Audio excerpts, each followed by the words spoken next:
विश्व दिव्यांग दिवस के अवसर पर मुझे केवल आप सबसे एक बात कहनी है, और वह है कि हर छोटा प्रयास एक नया बदलाव ला सकता है, बशर्ते हम संवेदनशील बने, सहायक बने।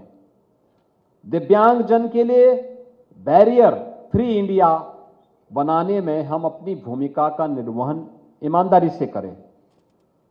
दिव्यांगजनों के लिए भी मेरा एक अपील होगी कि आप किसी से कम नहीं हैं। आपकी हिम्मत, आपकी प्रतिभा और आपकी सफलता ही नए भारत की शक्ति है। सरकार और समाज दोनों आपके साथ पूरी मजबूती के साथ खड़ी है। हर प्रकार का सहयोग सरकार आपके साथ मिलकर के करेगी। इस विश्वास के साथ मैं आज के इस अवसर पर आप सबके प्रति अपनी शुभकामनाएं देता हूं। विश्वास करता हूं कि शासन की योजनाओं का लाभ आपको प्राप्त हो।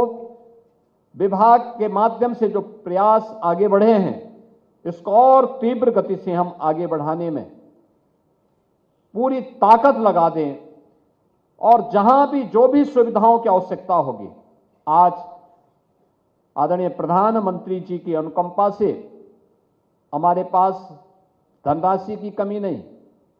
सरकार हर स्तर पर आपके साथ, आपके संबल के लिए खड़ी है। इस विश्वास के साथ आप सबके प्रति मैं अपनी शुभकामनाएं देता हूं।